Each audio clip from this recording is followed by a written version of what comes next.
Welcome back to the Power of the W. We're kicking off the new year and season 2 with a conversation that's all about intention, balance, and sustainable wellness. A new year often brings new goals, and for many people, health and wellness are at the top of that list. But with busy schedules, full calendars, and real life happening every day, how do you actually stay on track? In this episode, we're joined by Shelby Ann, a fitness coach and owner of Serenity Strong Movement and Massage Therapy.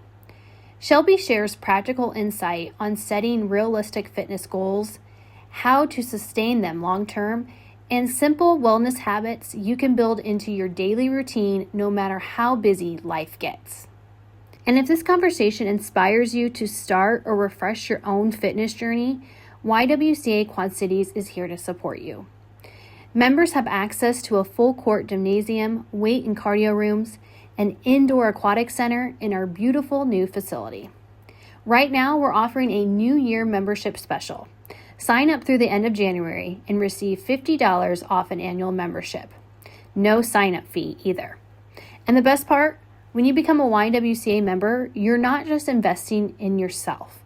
You're directly supporting our mission and helping provide essential programs and services right here in the Quad Cities. To learn more, visit our website. Let's dive into the episode. Welcome to the Power of the W podcast, a space where we inspire, educate, and celebrate the incredible strength and resilience of women from all walks of life. In each episode, we'll dive into the stories, experiences, and insights of amazing women who are making their mark in the world. From personal development and career success to health, wellness, and entrepreneurship and beyond, we're here to uplift, empower, and fuel your journey to greatness. So get ready to embrace the power of the W. Shelby, thank you so much for coming on the Power of the W. I'm so excited to be here, Jen. Thank you very much. So when this airs, it will be New Year's Day. Yeah. What are you looking forward to the new year? Well, one, I'm very excited that this will come out on my 38th birthday. Oh my gosh, happy early birthday. I know. So kind of crazy that it's perfect that, I like talking and conversation, and then the podcast is going to be released on my birthday. But I've been in a long distance relationship. We've been together 3 years in September, but she's traveling, so she'll come back this year. So getting to be with my girlfriends, and then I have a couple competitions that I want to do. My friend called me into doing a marathon next year, and then just living life. So I'm looking forward to some things that I haven't done in the past. Awesome. Are you one of those people, do you do New Year's resolutions? Yes and no, I have. And then as I've evolved with coaching and my own personal life, I don't really set New Year's goals. I might have aspects that I'm striving to, but I try to set those monthly goals for myself. But it's not a bad idea to use a new year to kind of refocus yourself if that's something you want to do. Because that was kind of my next question. I was like, do you believe the new year is actually a powerful time for change, or do you think consistency throughout the year is more important? The unfortunate answer is both. It's never a bad time to reset. During the winter, it's in our DNA to be more of going slower, hibernating. Mm-hmm. It's kind of colder. So it's that weird thing where it's okay, but New Year's and setting New Year's resolutions. So I don't think it's a bad thing. I feel where sometimes people get into that mindset is where it's at all or nothing. So it's the new year, full reset. Right. I have all this stuff I have to, fix about myself. Yeah. And we forget it's a lot less fixing and more being consistent and doing things that resonate with you, whether it's, you have to plan out your entire week, block scheduling, or if it's more daily check-ins, if it's weekly check-ins, figuring out what works best for you versus I have to totally change my life at the start of January 1. Well, and I feel like we're putting so much pressure on us at the beginning of the year, too. Mm-hmm. And then it's if you, I didn't go to the gym that day, and then you're I already failed. It's just us putting a lot of pressure on ourselves as well. It comes down to mindset as well.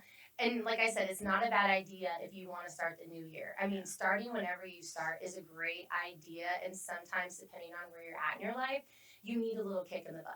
Yeah. So whether that is a 12-week challenge, a 6-week challenge, but don't expect your life to completely change in that moment. and where you're at, like meet yourself where you're at. And I know it's very cliche to say, but a lot of times we forget now that if you have kids, if you have a spouse, a job, that there's different hats you're wearing, that sometimes, your once 5 days a week might look like 3 days a week. So being a little bit more realistic with yourself can help those New Year's resolutions. And I've gone back and forth on the pendulum. I used to be a New Year's resolution, and then I used to be, oh, you don't need to set New Year's resolutions. And now it's more of that pendulum where both can be correct. Yeah. I kind of want to talk about your journey real quick. So you've spent over 20 years in coaching fitness and nutrition, and now you are a licensed massage therapist. How did that journey unfold, and what keeps you passionate about this work? Yes. So what started it was at a very young age. My mom passed away from cancer when I was 6 months old. And just as I grew up and knowing that she had passed away from that and there was no cancer on the side of my family, it just kind of sparked my interest to be healthy. But when I was young, my parents weren't really active much. I was active in sports. What kind of started my, I would say, curiosity, because I'm a very curious person. I love to ask questions. My AD, Mark Patterson at Harmony High School, unfortunately it's no longer high school, but he was in the weight room and I saw him lifting weights. I never knew what that was. I played sports, but we didn't have a weight room or weight training. It was more just like sports training. So that sparked my interest, and he would give me some workouts to do, and I did it when I can, but nothing too seriously. And then when I got to college, same thing. I was introduced to a recreational room. There's weights and different things I could look up online, and I would make my friends come to me to work out or play basketball.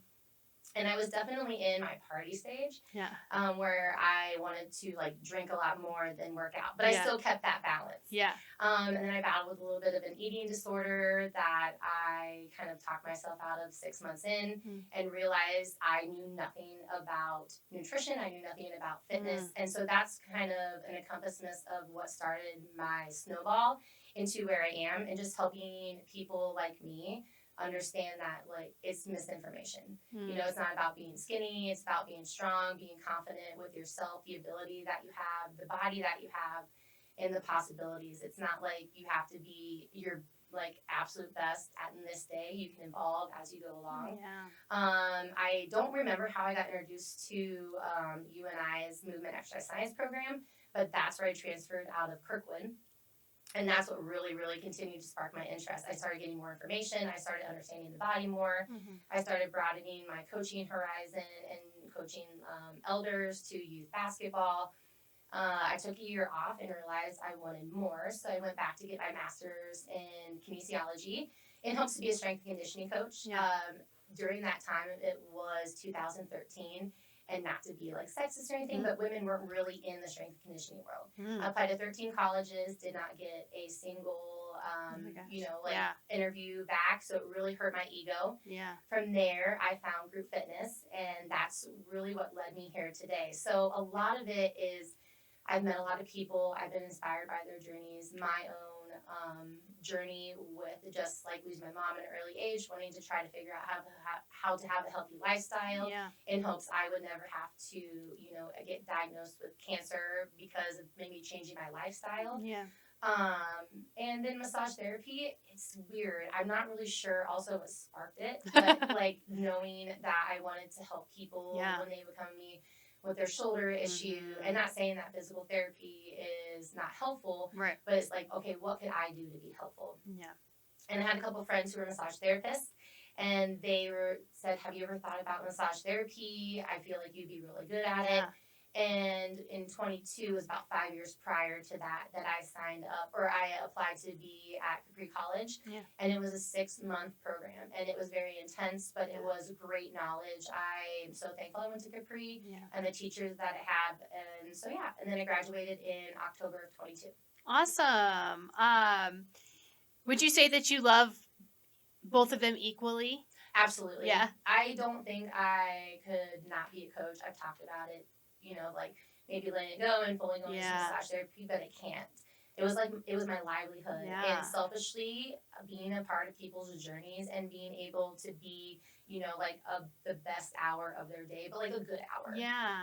And adding to them more than taking away is just such a great gift. And I've seen it too where like I've been told first that a woman's pregnant because she just found out and letting me know and a little nervous with working out to, being there for somebody when they're grieving and just everything in between. Selfishly, I am just so thankful that I get to do that. That's very hard to let go. But with massage therapy, it's like a full pendulum swing. Yeah. Like coaching, the music's really loud, we're dancing, having a good time, I'm cheering people on. And then it's like the zen moment where, it's like softer music, low and slow, getting your central nervous system to calm. So it was funny. One of the people in the gym was like, you have a good business model here. You wreck people in the fitness and in the gym, and then you massage them. And I said, I never thought of it that way, but here is my business card on your way out. Come get a massage. But I can see where you're coming from. So there's been little aspects of my life and what I've gone through that have really led me to where I am today. And I can't say there wasn't a true like aha moment, right? But there was little moments where I was like, oh, what about this? Yeah. And then what about that? And just always being curious, I think, has what led me to where I am today. Yeah, I love hearing that. I love hearing like all of our guests and how they got to where they were, and then when they finally get to that point, it's like this is what I was meant to do. So thanks for sharing that. What do you think people often overlook about their bodies that you notice right away? The ability. And I wouldn't say it's us per se, but it's what society kind of creates. That it's really hard to not buy into that because it can be constant. But that need to be kind of skinny and thin. And everybody has their own versions of that. And everybody has their own versions of what the perfect body is or what the perfect body looks like. So the best thing is like knowing what your body's ability is. And that's also different on everybody depending on how tall you are, how short you are. But you just have to come to terms that this is the body that you have. And yes, we can alter it in certain ways. But at the end is loving your body and what it is capable of. One of my girlfriend will laugh at this when she listens to this, but one of my favorite people is Alana Mar. Okay. And she's a rugby player. She was on Dancing with the Stars. Oh, yes. And just what she brings in that different perspective. And, she's not trying to be the best. She's trying to be her best. Yeah. And that's a message that I really try to help people.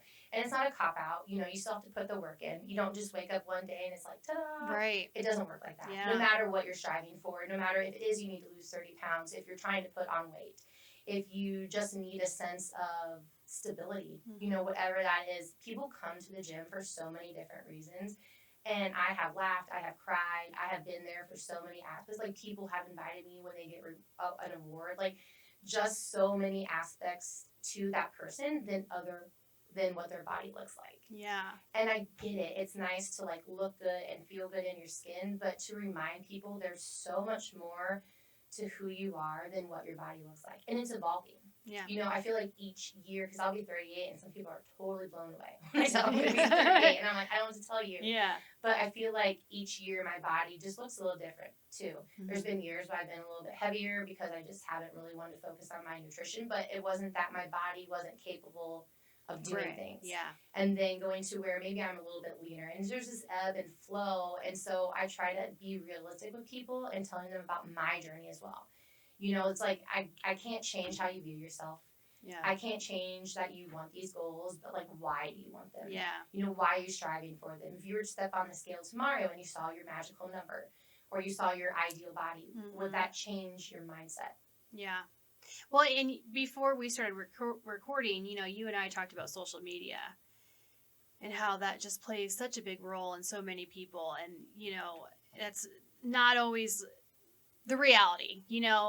People like to act like that's a reality, but it's not. But then other people see, oh, look at this person. I want to, So, just kind of what you were saying. I think that was a good message, just about knowing like your ability. Yeah. And to touch on it, because I can be a stickler. I'm very, what people like to say, passionate. Yeah. But I'm not a stickler. There's always a pro and con to anything. Yeah. And I feel like what the con is to social media is the filters. The distortion of reality. And I do feel like there is a lot of good people with good messages out there, but they get caught up in the noise of what is trendy and what is likable. Yeah. And I don't think those people are bad by any means by doing that, because for some of them, that's how they make their income, because they can. Yeah. Yeah. But just knowing that there is a lot of maybe let's say it like this, distortion to reality. Mm-hmm. And that it's okay if your reality doesn't look like somebody else's reality, and that's a good thing. Like, there should be diversity, there should be differences, because we're all different. Yeah. Like, if we were all the exact same carbon copy, like twins, yeah, it'd be different, but we're all uniquely built differently. Like, I have undiagnosed ADHD. And if anybody that knows me is reading or listening to this podcast are going to laugh right now, because I'm just very, like, kind of all over the place. I got a lot of ideas. I'm moving a lot. So I have to do things differently to meet where I'm at, versus somebody like my girlfriend. She's very type A and structured. And so we work a little bit differently. But that doesn't mean it's bad. Yeah. We have different aspects, maybe get to the same goal. Yeah. It's hard. Yeah. It's very hard. But just try to, when you're looking at social media, to not compare yourself. Yeah. You've talked about this, but you were talking about in setting daily, weekly, monthly, or yearly goals. Why is structure important, especially for people who feel so overwhelmed? I just feel like, that cliche saying, plan to fail, fail to plan. You have to plan in some way, shape, or form. Yeah. Whether it's block scheduling, where you have blocks of where you do. I mean, even sometimes if you need to really be focused, you could put in, like, your morning routine, brushing your teeth. Just, like, you could be as structured or as unstructured as you want to. And I think, too, just with how busy we are, is having those little check-ins, whether they're daily. Like, your cell phone, a lot of us have it on us all the time. Reminders are so nice. There's a little pop-up, like at 1 p.m. every day. It's like this check-in, or weekly. But when I was doing nutrition coaching, I definitely had mandatory weekly check-ins. Mandatory, but just 1 day a week where you are looking at the week ahead, you're looking at the week past, you're just being as prepared as possible, especially with nutrition and somebody changing how they're eating. The more structured that you could be, the less that you deviate. And it's not saying that they can't eat out or anything, but having it planned to where, okay, I have my breakfast, I have my lunch, I have my dinner. Then you're more inclined to do that. Whether it is going out, whether it is you made it, it helps you be consistent. Yeah. It really does. Yeah. And then what else was I going to say? But then having goals and tasks to check off, especially being that ADHD, is like, okay, I've done this, I've done that. Yeah. It's a sense of rewarding. I was going to say, that's a good point, because, like, even just, like, checking off things like that is like, oh, I did something. Yeah. And I agree. I don't know, like, the need, and I'm not trying to self-diagnose people, but just when I talk to people, it's that need to feel accomplished or rewarded. And I feel like that's human nature. It's not a bad thing. Anything can be a bad thing, and anything can be a good thing. I feel like it's your mindset. Are you having a more positive reaction toward this, or are you having a more negative reaction towards it? But normally that sense of rewards and, okay, I achieved this, is in common with people that, like, okay, I feel better about myself. Yeah. I'm not saying that you have to, but you just do. Yeah. You just do. Yeah. And I just think, it might be good for people that have never necessarily done that. If something's not working, then maybe try this. Mm-hmm. And maybe you'll like it and maybe you won't, but, like, just trying it and seeing how that goes. That's a good point. And that's why check-ins can be helpful, to see, okay, what's working, what's not working. And when you're doing that, though, I feel like you need to come from a place of, like, you're just trying to figure out your system. There's not a negative, there's not a positive. It's more of, like, you're being your own investigator. Like, okay, this was working, this wasn't working, and now I'm putting the puzzle pieces together to try again next week. Yeah. Versus saying, oh, I didn't do this, and I can't believe I didn't do this, or I didn't make it to the gym 4 days a week, I only made it 3. You're more saying, okay, this is not working for me right now, and this next couple weeks I'm going to try, 3 days a week to be more consistent. Yeah. So. Yeah. As the new year begins, many people, we've talked about this, but feel pressure to reinvent themselves. How do you encourage a healthier, more realistic reset? I would say, cliche, your mindset and where you're currently at, meeting yourself where you're currently at. Are you in your early 20s, like less responsibilities, more school? Are you in your 30s? Like, where are you at? And then how, like, strict and aggressive do you want to be? Because you can be, if you really want to, you can measure out all of your food. You could be very strict, not, eating out, or you could be on the lines where you're like a little bit lax. And then just biggest thing is your mindset towards whatever you are trying to achieve, whatever you're trying to set your goals to, can be that make or break. Yeah, so that's kind of goes into my next question. Like, what do you think is the biggest mistake people make when they're trying to set these New Year fitness goals? I just am a weirdo. I'm just not a fan of the word mistake because it's one of those things where you can always learn. And so, like, maybe, and I know, like, failure, but it's not that you fail. Like, we can sit here and go toe to toe. Yes, like, people fail, but it's always a learning experience. And a lot of the books that I've read, this, like, encompassment of mindset is you're always learning and you're always evolving. And it never means that you were doing anything wrong. Yeah. And I think that we get into that mindset, whatever your beliefs, whatever your system are, whatever your values, whatever your like just core internal thoughts are, it doesn't mean that you're wrong if you get new information and you want to change. Because when I first started coaching, I was like, oh, they're going to listen to me. I'm going to get, people to move well. It's like your feet are like this, and just kind of very like tunnel vision. Yeah. And as I've evolved as a coach, like my vision has gotten wider. And tailoring it to that person and getting new information and going through different certifications has helped me in general. Yeah. How often do you think people should adjust their goal as the year goes on? Or does it really just kind of depend on the person? I hate to say it depends. I would say you should give yourself monthly and quarterly. Yes, it's a long time, but you're also giving yourself time to get into the group. I don't know why, but I feel like the 2 weeks has been helpful for people that I've coached. That weekly, them checking in, and then every 2 weeks assessing where they were at with their food intake, if they were doing macros, if they were doing pictures, and giving them things to focus on. That 2-week mark feel like not a reset, but okay, we've done it for 14 days, let's go again.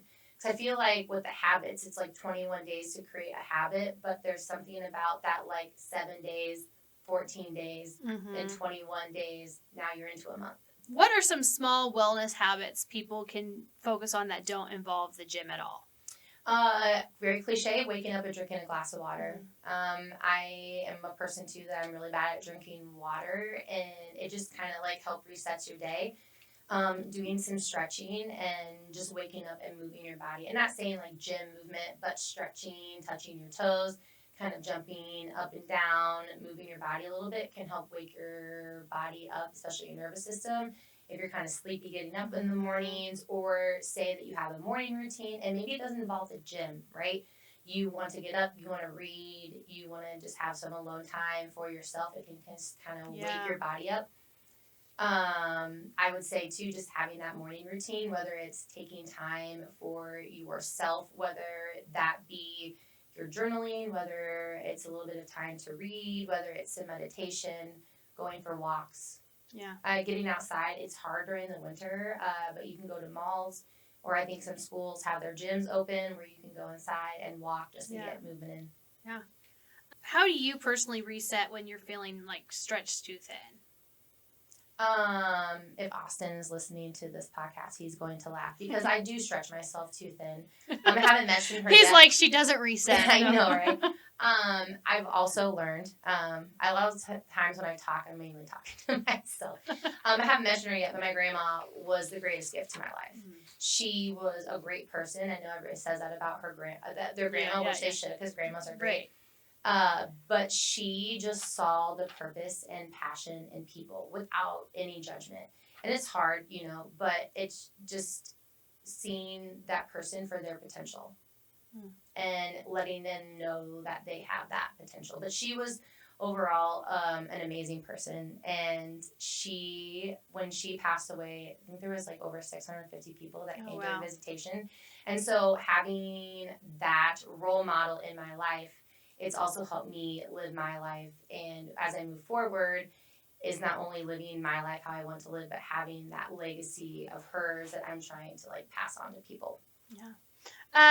If someone listening could take just one action this week to improve their physical or mental well-being, what would you recommend? If someone could. Yeah, just take one action this week. Okay, we'll say actions. Yeah.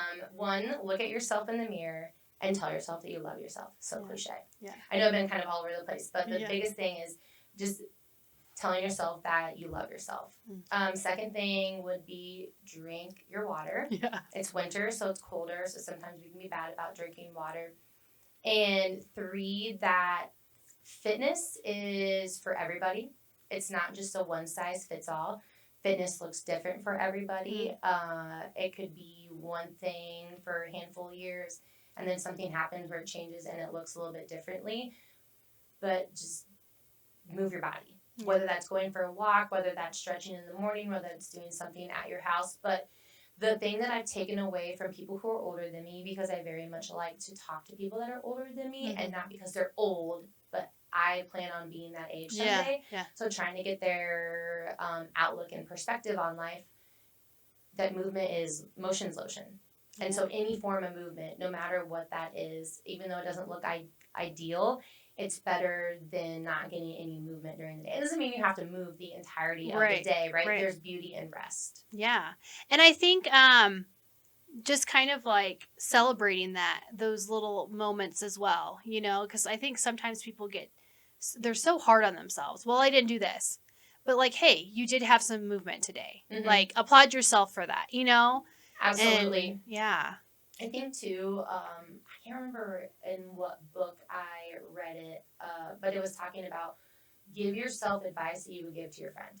Because we always give other people good advice. But then we don't take it. Yes, and it's hard to give ourselves good advice. And I think it's like no fault of our own. It's just how humans are wired, which is not a bad thing. But to just not be so negative to yourself. My grandma would always say, if you don't have anything kind to say, don't say anything at all, especially to yourself. And, you know, just kind of changing that inner dialogue. Yeah. What's something you wish more people understood about their bodies or themselves? Just how capable you are. You really are. How we are creatures of habit in our environment. And sometimes we create an environment that might not be the best outcome for ourselves. But that doesn't mean that, like, you can't fix it.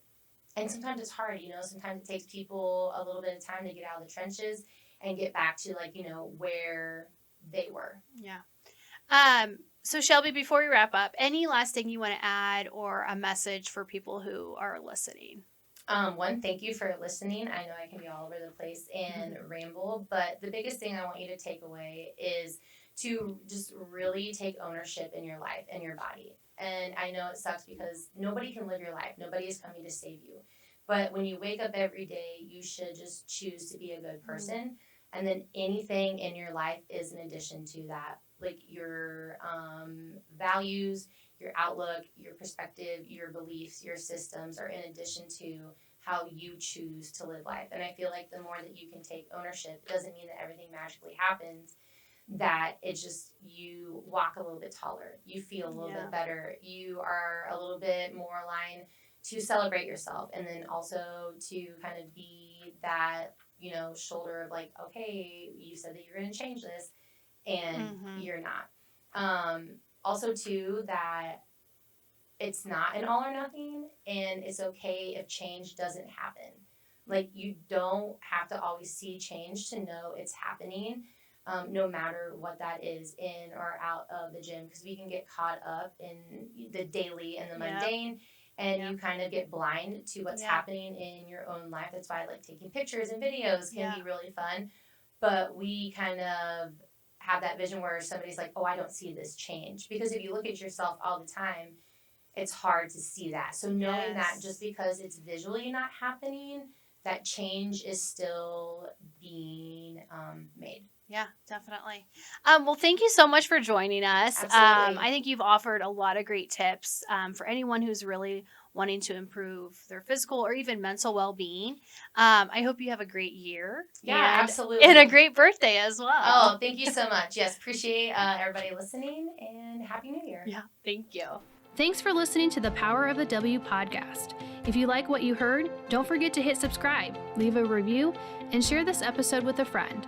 For more updates, follow us on social media or visit our website at www.ywcaqc.org. We'll catch you next time right here on the Power of the W.